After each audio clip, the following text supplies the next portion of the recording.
Alright, what's up guys? Got another Path of Exile video here for you. First off, if you don't mind hitting that subscribe button, really appreciate it. Helps me out getting close to 1,000 subs.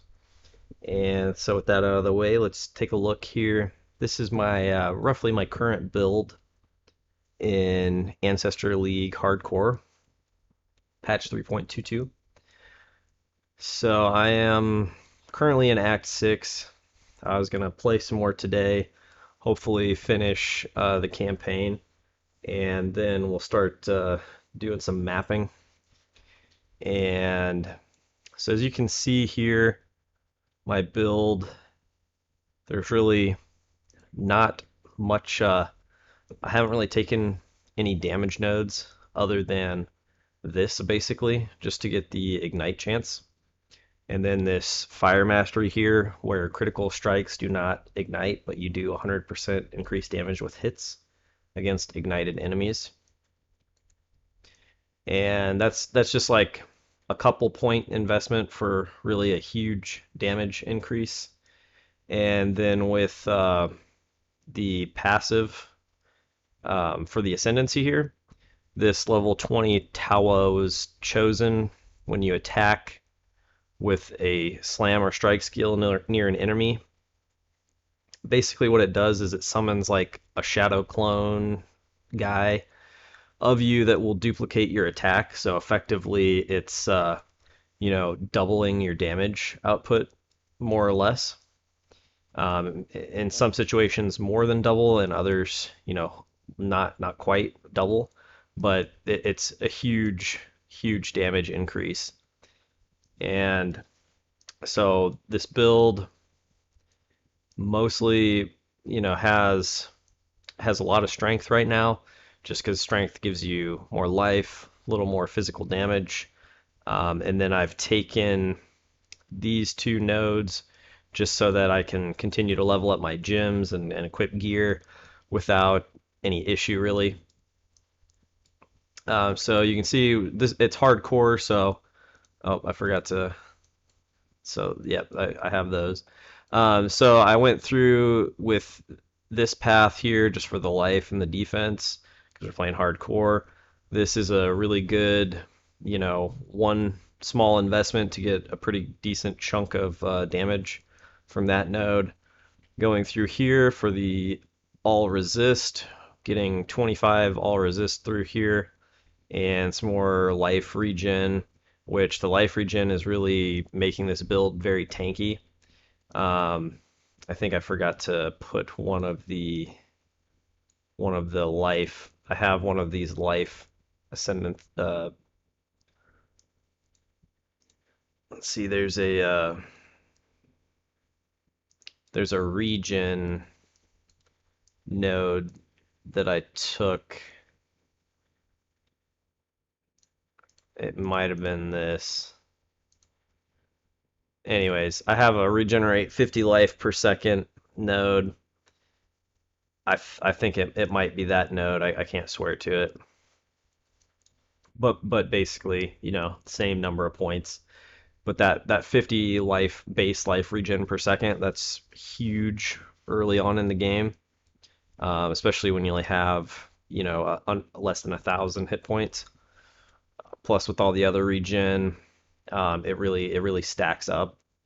And so I'm regenerating like almost to full health immediately after taking damage just from my base life regen, even still in Act 6. And I don't really have life regen on gear. It's basically all coming from my passive tree.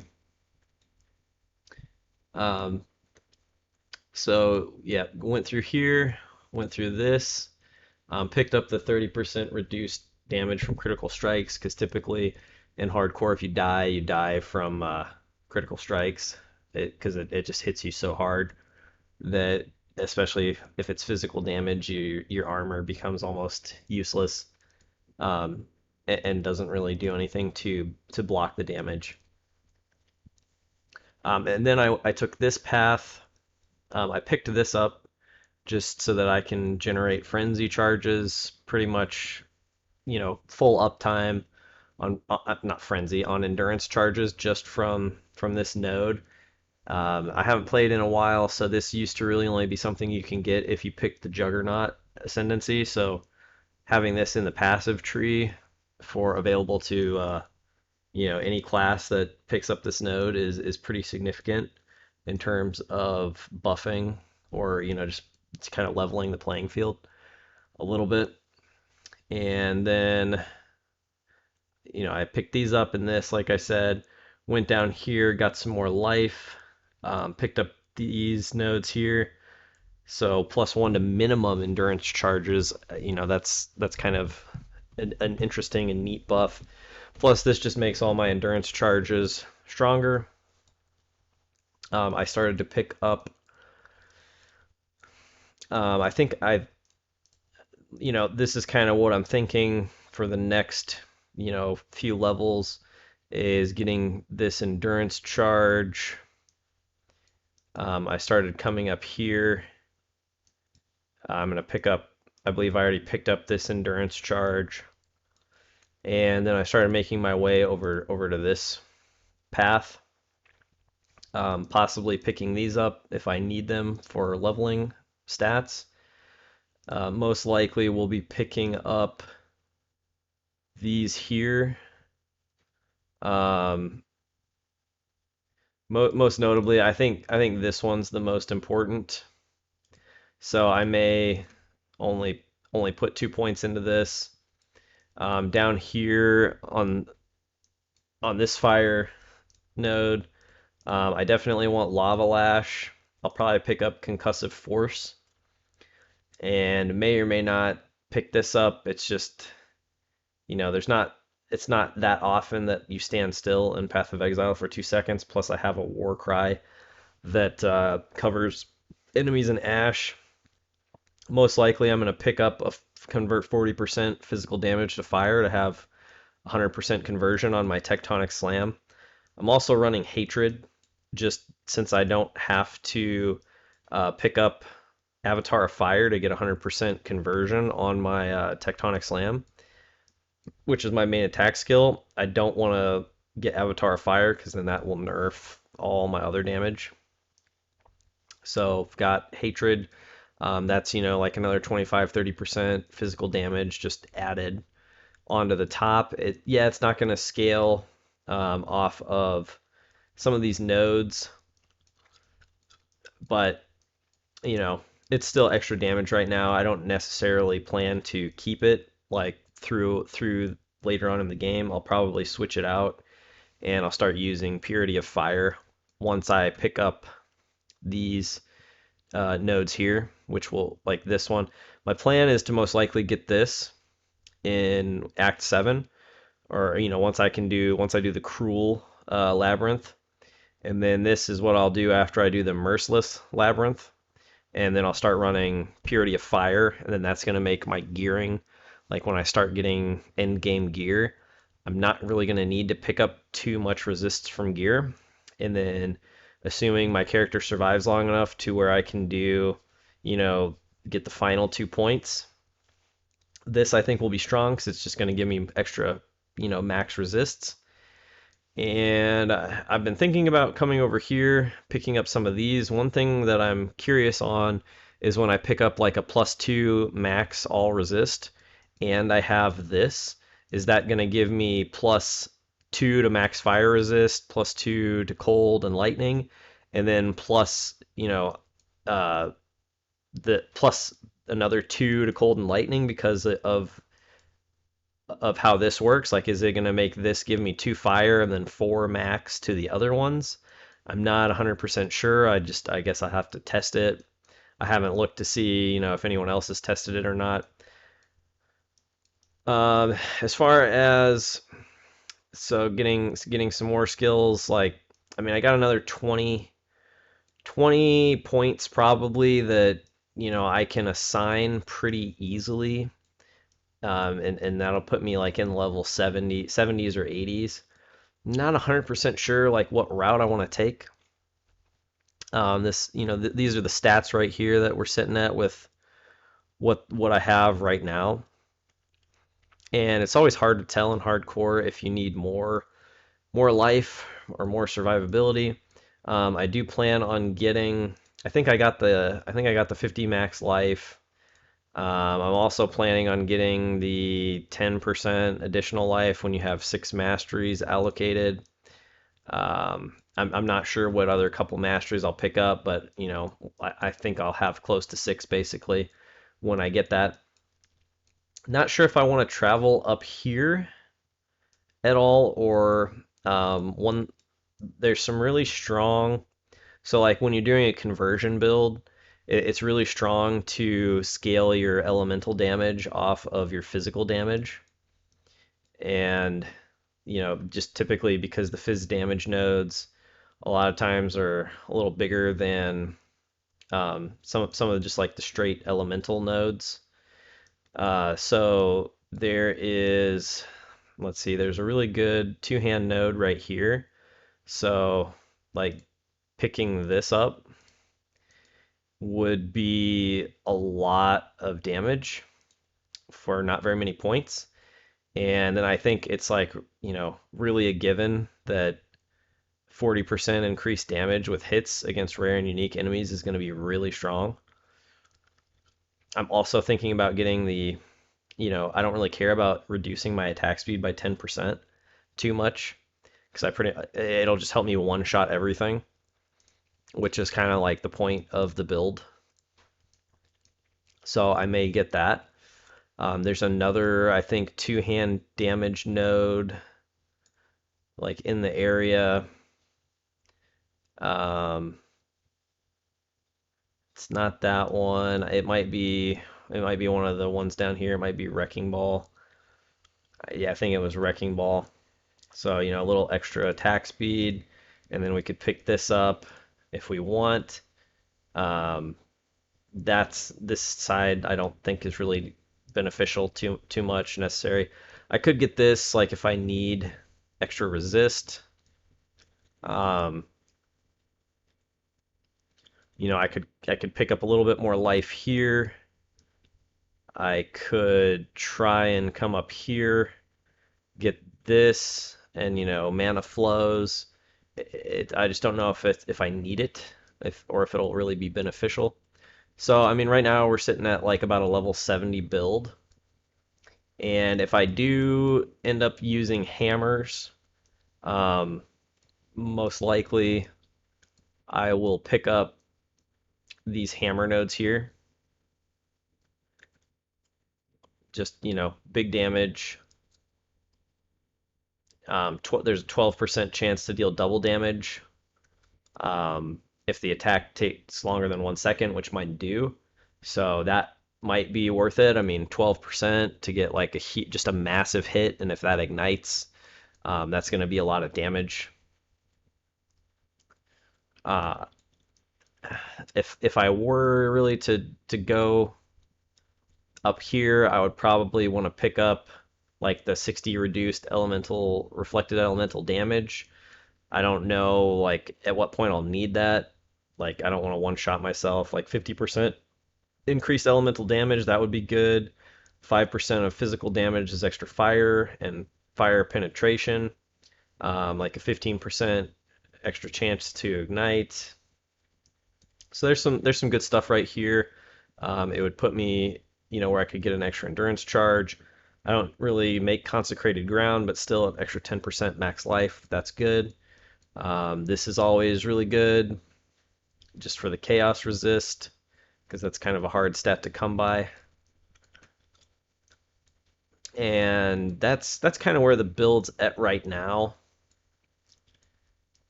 You know, just as far as where I'm at. I may pick up, I think there's a Warcry. There's a Warcry node. Um, not too far from this area that allows your attacks to, I think, exert. You can exert an additional attack. This one right here. So, I mean, that could be good. I could pick up, like, Warcries won't exert travel skills. I don't know if 50% life, that might be good. Remove all damaging ailments when you war cry. That would be good. It would just kind of really the only thing I would need to get on my flasks is like remove curses and freeze, I think. Um, so that's kind of where I'm at. Like this one here might not be bad. It just kind of depends really um, how the build feels as I get a little further into the game. It's possible I might try and use staffs. I don't know. Most likely I'll just use hammers. I did forget to mention I have Resolute Technique. It's just a really solid keystone passive, especially like starting out in a league. If you happen to start with like a damage, physical damage, or just attack, damage class where you do have to factor in whether or not you're gonna miss the target. Like you don't have to worry about that with spells, but this just makes it so you don't have to worry about accuracy on gear. And really, until you hit like a high point with accuracy and crit strike and crit damage, Resolute Technique just hitting 100% of the time is going to increase your damage output significantly more than trying to scale crit and accuracy early on, especially in hardcore, because you have to worry about survivability. Because if you die, that's it. Your character's done. So let's just kind of go through this. So, I mean, at this point, I would have this, and I would probably have this. This is going to make my main attack significantly stronger, having a level 20 Fist of War support. And then even if I only have a 4 or a 5 link on my chest, it's going to, give me that extra link. If I get a 6 link, it's like having a 7 link. So very strong. So here's kind of the stats that we'll get. 10% life regen a second, 86 to life, 96% armor, 100% increased max life. I don't know if that's enough. We'll find out. 15% increased life regen. Enemies can't leech from you. Recover 2% of life when you ignite a non-ignited enemy, which will be, just a little extra regen. Regenerate 60 life per second. Another 10% more maximum life, which is huge. Like, if you don't know, more is a multiplier. So that means that it is 10% like not increased, but if you have 5,000 life, 10% more is going to give you 500 more life. Whereas 10% increased is just going to, add on, and it would be instead of 101% increased max life, it'd be 111% increased max life. So the total increase is not going to be um, anywhere near as much additional life. I've been debating also whether or not this keystone here is worth it, because I mean just 200% of your armor plus endurance charges. Even the only thing I'm not sure about is how it says the maximum damage reduction for any damage type is 50%. I don't know if that is going to affect like your elemental resist. I haven't played in a while, and I haven't really like looked into it enough. Um, but yeah, if I start trying to like really stack max resists, I may pick up some of this, some of this. Um, and yeah, that's where the build is at right now. So here's just like a look at some of the other stats. I'm probably gonna, I'll upload some more videos as I clear the act bosses. The damage feels good right now, even though I don't have very many damage nodes. The survivability feels good. I've had one close call, and it was mostly, just because I felt so tanky that I haven't really been paying attention when I run into unique and rare monsters. And apparently, one of the rare monsters I killed, it let out just a massive, like, prolonged lightning attack on the ground, and I was just standing right in it. And it just drained my life really quickly down to about, 25-30% before I realized it. And then I, popped a potion and ran out of it. And I was fine, but it still, kind of took me by surprise. Another thing I've been thinking might be beneficial, just if I decide I want to get more life, is picking up, like I might pick up these nodes because it's a little extra damage and mana survivability, and then I would pick up skills cost life instead of 30% of mana cost. So then it's going to make my skills that cost life do another 54% damage, or 54% increased damage. Um, and then, recover life on killing stuff, which isn't, amazing, but it's not bad. And then I could pick this up, and it's going to kind of reduce the cost of the mana, plus give me a bunch of life, and it's going to make the skills cost less life. So that would just be, like a lot to pick up with a pretty small investment. So this would put me at about level 79. And so you can already see like it's getting pretty tight in terms of, traveling much farther. Like you really, when you get to this point, you have to kind of look at, is it worth it for me to actually like try and travel to any more nodes, or do I just start picking up like the most beneficial node? Because your leveling starts to slow down, and the question is, do I travel to pick up something that would be big? Like this would be a pretty big investment. It would take me like 4 points to get over here, and at this point in the game, like 4 points is quite a lot. Or does it make more sense to pick up like some notable passives that are close by, um, which there's not a ton of them. I mean, there's that.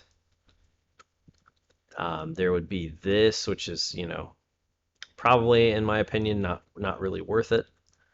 I could try and come up here and pick this up, and then I could pick this up. I could, if I wanted to, try and come over here, get some of this, get some of this, but that's really going to be like all the points that I end up having. If I survive long enough, like this is what I'm planning to do with the ascendancy points. And then later on, it's possible, like when I have enough stats from gear, I would probably spec out of these and respec them into something different that's just gonna, either give me more survivability or more damage. Um, and like I said, I was also looking at some of those Warcry nodes, which, it's just the build's a little starts to feel kind of tight at this point, where it's like you've only got another 21 points, and getting those 21 points is gonna be somewhat of a slow process if you can survive that long. So that's my thought process, guys. That's where I'm at with the build. Let me know what you think. If you've got any tips or suggestions, if I get jewels that I work into the build, I'll definitely update this. But right now, this is where I'm at. Basically playing solo self-found in the trade league. I've only traded for, I traded for a weapon, which is a pretty solid weapon that I'm going to probably use until about till I get like, I'm going to probably pick up a Tidebreaker mace once I can afford it. But I'll probably be using, I bought a weapon for 1 chaos, which they've really made the drop rates bad for currency. Like I've only found 1 chaos orb, and I'm almost, more than halfway through the campaign. So that doesn't feel too good, to be honest. But it is what it is. So Hope you guys enjoy this type of content. If you do, please hit that subscribe button. And thanks for listening, guys. Thanks for watching. And remember to give them the D.